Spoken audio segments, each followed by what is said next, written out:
Shalom peuple de Dieu, je suis là ce matin pour nous exprimer l'amour de Jésus, cet homme le plus fidèle qui puisse exister. L'homme qui se présente quand on a besoin de lui. Lorsqu'il donne son cœur, il est fait avec tout amour. Pour ceux qui sont dans la détresse, il devient le maître. Il parle avec une voix que tout le monde peut comprendre sur la terre. Le psalmiste se lève un jour et commence à dire: l'Éternel, donc le Josie là, est mon berger. Moi je ne manquerai de rien. C'est lui qui me fait reposer dans le vert pâturage. Ce que j'aime, il dirige ce qu'il aime. Oh, tellement il est bon.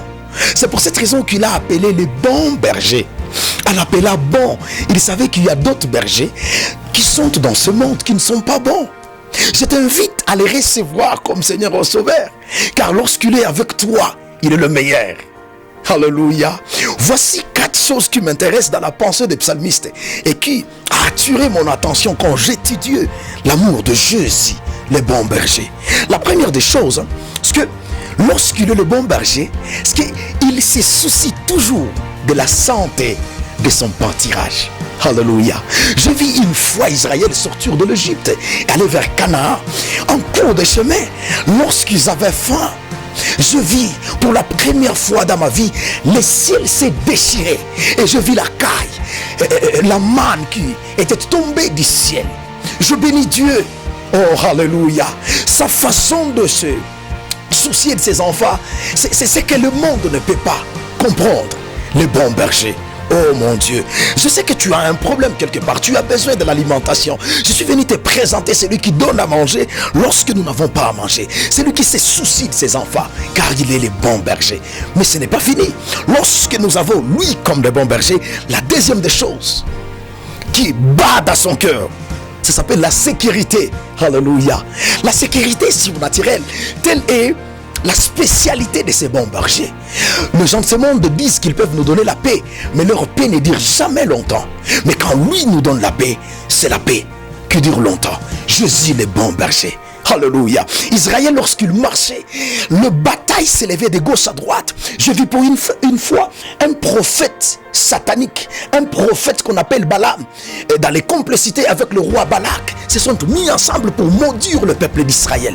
Pour la première fois, je vis les cieux se déchirer encore une fois, et je vis l'ange de l'Éternel quitter du camp des enfants de Dieu et aller vers l'ennemi. Il a commencé à combattre l'ennemi. Vous savez pourquoi? Parce que c'est lui qui marchait avec Israël. C'est celui que j'appelle Jésus le bon berger. Crois-moi, bien-aimé, si tu l'as dans ta vie, tu auras la sécurité à tout égard. Tu auras la sécurité dans sa complémentarité. Alléluia. Troisième des choses qui m'intéresse, quand nous avons Jésus comme le bon berger, cette chose me bénit plus. Je l'ai appelé l'alimentation. Il se soucie de ces que nous avons besoin pour manger. Il connaît le goût par excellence de notre vie. Jésus le bon berger. Alléluia. Israël, lorsqu'il marchait, je bénis Dieu pour ça. Lorsqu'il marchait, la gloire de l'Éternel marchait avec eux. La puissance de l'Éternel marchait avec eux. Et Jésus, le bon berger, leur donnait toujours à manger. Le psalmiste dit: il dresse une table pour moi en face de mes adversaires et ma coupe déborde. Ma prière ce matin, c'est que l'Éternel te donne tout ce que tu as besoin jusqu'à ce que tes ennemis comprendront que le Dieu que tu as, c'est le Père le plus responsable qui puisse exister sur la terre. Mais ce n'est pas fini. Prends la quatrième chose qui m'intéresse. Elle s'appelle la mode. La mode. Vous savez, bon nombre de gens savent que la mode, c'est une panache des gens de ce monde. Mais ce n'est pas ça. Même dans la Bible, lorsque nous avons cet homme comme le bon berger à nos côtés, il se soucie de la mode. Il sait qu'est-ce que nous avons besoin pour avancer. Il sait quel est le style qu'il faut. Alléluia. Je vis dans la parole de Dieu. Il est en train de donner même de couture, de mesure. Comment on va travailler l'habit du sacrificateur. Il connaît le bon berger. Il sait c'est à quoi tu as besoin pour te vêtir. Je suis venu parler à ton esprit. Peut-être que tu es à un point où ta foi est à la fin. Tu as des batailles. Tu te demandes: est-ce que je suis toujours avec lui ou peut-être tu m'as abandonné? Non, il est à tes côtés. Vous savez, apprendre à développer sa présence, apprendre à développer cette mentalité de comprendre qu'il est là, tel lui pousse à agir davantage. Jésus, les bons bergers. Des trois choses que je vais te recommander. Premièrement, que la flamme de ta foi remonte encore de nouveau. 2, entre dans l'adoration et essaye un peu d'adorer le Dieu que je suis en train de te présenter comme le bon berger. Tu verras ses interventions dans ta vie. Tu t'es beaucoup plus collé à des gens de ce monde. Ils t'ont laissé en cours de chemin. Tu avais des amis qui t'ont tapé tout droit dans le cœur. Mais ce bon berger, il n'a jamais abandonné ce qu'il les cherche. Que l'Éternel te bénisse abondamment. J'étais là juste pour te parler de l'amour de ce Jésus-là. C'est pour cette raison qu'il est monté à la croix. Il a donné sa vie afin que nous puissions trouver la vie en abondance. Quel papa de ce monde pourrait faire ce genre de choses?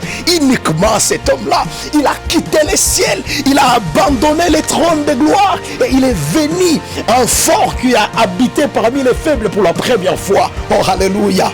Un divin qui a pris l'initiative de vivre parmi les hommes pour la première fois. Il a pris la face d'un animal, l'agneau de Dieu qui ôte le péché du monde. Pourquoi ne pas l'adorer?